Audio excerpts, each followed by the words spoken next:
အားလုံးပဲမင်္ဂလာပါဒီနေ့တော့ဗိုက်တာအတယောက်နဲ့သူတို့ရဲ့အကြောင်းတွေကိုလာပြောပြချင်ပါတယ်ဘယ်သူပဲဝါလဲဆိုရင်တော့ကျူနဲ့စီမူယိုစီတယောက်လိုမျိုးစီမူယိုစီကသူထူးနေတဲ့ဝိတ်တံပဲတော့လဲဆိုရင်ခုလက်ရှိမှာတော့သူထူးတဲ့ဝိတ်တံ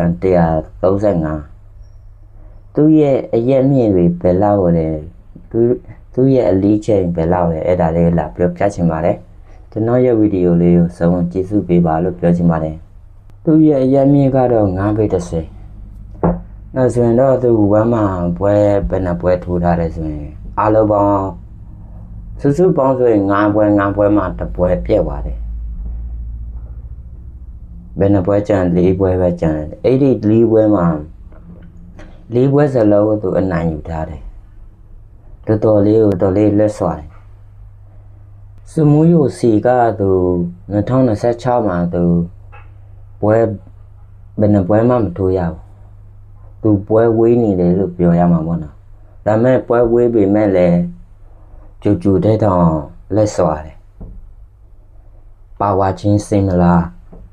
မာကိုချင်းစင်မလားသူအားလုံးကိုပြည့်စုံတယ်အားလုံးကိုပြည့်စုံတဲ့ဖိုက်တာ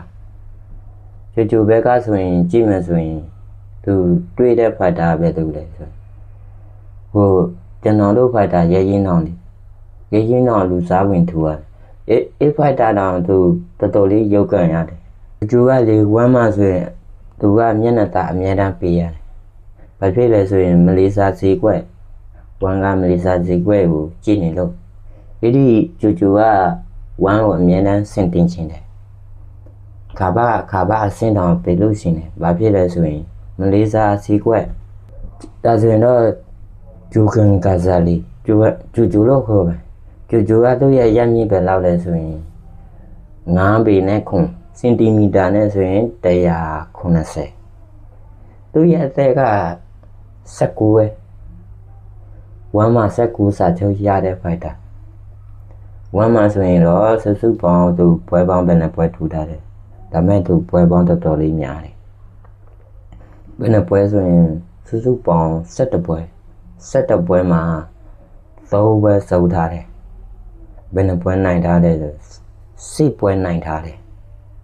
မဲ့သူလည်းတော်တော်လေးကိုကောင်းတယ်မဲ့သူတွေးခဲ့တဲ့ဖိုက်တာလည်းစီမူယိုစီနဲ့ကျူနဲ့နိုင်စင်လို့ဆိုရင်ဘယ်သူကလက်စွာနေလဲဆိုရင်လူတိုင်းကသိတယ်အမှန်တကယ်တော့